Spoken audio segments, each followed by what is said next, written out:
नमस्कार. बाळाला आता सॉलिड फूड्स कधी सुरू करायचं, कसं सुरू करायचं, हा प्रश्न ना प्रत्येक पालकाच्या मनात येतो. आणि खरं सांगायचं तर हा एक खूपच स्पेशल आणि एक्साइटिंग टप्पा असतो, नाही का? चला तर मग आज आपण ह्याच प्रवासाची एक अगदी सोपी आणि सरळ रूपरेषा पाहूया. तर मग सगळ्यात महत्त्वाचा प्रश्न, बाळासाठी पहिलं अन्न नेमकं कोणतं असावं, हा प्रश्न पडतोच आणि थोडीशी काळजी वाटणं तर अगदी स्वाभाविक आहे. पण काही काळजी करू नका, आपण मिळून बघूया की ही सुरुवात नेमकी कशी करायची आहे. तर ह्या प्रवासाचा पहिला टप्पा आहे बाळाची पहिली चव. म्हणजे काय? तर बाळाला वेगवेगळ्या चवींची ओळख करून द्यायची आहे. आणि यासाठी आपण असे पदार्थ निवडणार आहोत जे अगदी हलके असतील आणि पचायला एकदम सोपे. सुरुवात करण्यासाठी ना हे 2 लिक्विड्स एकदम बेस्ट आहेत. एकीकडे आहे भाताचं पाणी.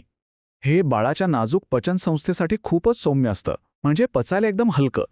आणि दुसरीकडे आहे डाळीचं पाणी. यातून बाळाला सुरुवातीच्या काळात गरजेचं असलेलं प्रोटीन मिळतं. बरं, आता थोडं पुढे जाऊया. पुढचा टप्पा आहे शक्ती आणि ऊर्जा मिळवण्याचा. म्हणजे आता आपण अशा पदार्थांबद्दल बोलूया जे बाळाच्या वाढीसाठी लागणारी एनर्जी आणि महत्त्वाचे विटामिन्स देतील. यामध्ये सगळ्यात पहिला आणि सोपा ऑप्शन म्हणजे मॅश केलेलं केळं. हे कसं नैसर्गिक गोड असतं ना, त्यामुळे बाळं ते खूप आवडीने खातात. आणि प्लस पॉइंट काय, तर यातून बाळाला दिवसभर खेळायला बागडायला लागणारी भरपूर एनर्जी मिळते.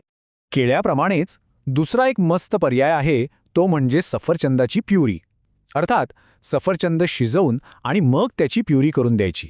हे सुद्धा पचायला सोपं असतं आणि यातून बाळाच्या चांगल्या आरोग्यासाठी लागणारे विटामिन्स मिळतात.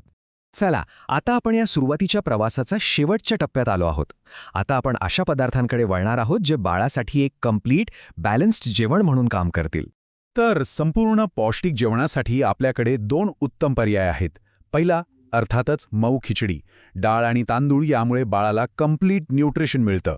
आणि दुसरा ऑप्शन आहे रव्याची किंवा सुजीची पेज. ही पोटभरीची तर आहेच, पण त्याचबरोबर पचायलाही अगदी हलकी असते. ओके, तर आत्तापर्यंत आपण जे काही पाहिलंय ते एकदा पटकन आठवून घेऊया, म्हणजे सगळं व्यवस्थित लक्षात राहील. हा बघा, एक छोटासा सारांश. तर सगळ्यात आधी सुरुवात करायची आहे भाताच्या पाण्याने, कारण ते पचायला एकदम हलकं आहे. मग प्रोटीनसाठी द्यायचं डाळीचं पाणी. बाळाला एनर्जी मिळावी म्हणून मॅश केलेलं केळं.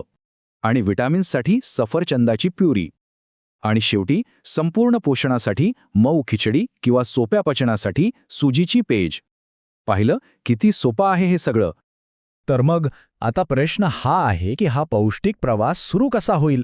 तो आता अगदी आत्मविश्वासाने सुरू करता येऊ शकतो. एक गोष्ट नेहमी लक्षात ठेवा, प्रत्येक बाळ वेगळं असतं.